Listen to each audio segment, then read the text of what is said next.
Assalamualaikum tuğanlar, mana bugün Kolko malinaсын darılap atабыз.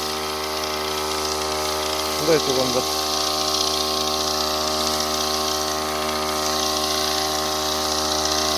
Bu yıl 21 Mart'ta gelgen.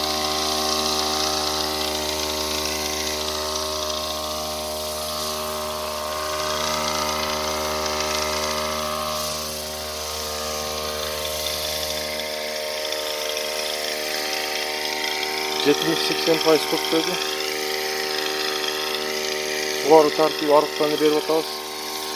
Tartibimizga o'taylik, buyursa buyurlatamiz. Kundan kun daha sizlarga ko'rsatamiz.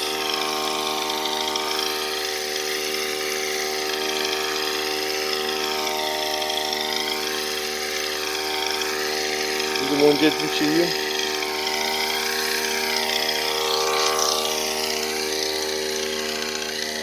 Bir arasında şunday kızar başladı.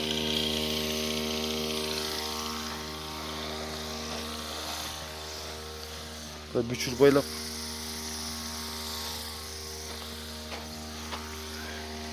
düşümdülüğü ayacak şakşayt. Büçür ayavay köp. Buyursa küzgü bışıp kalsa gerek bular. Tuğanda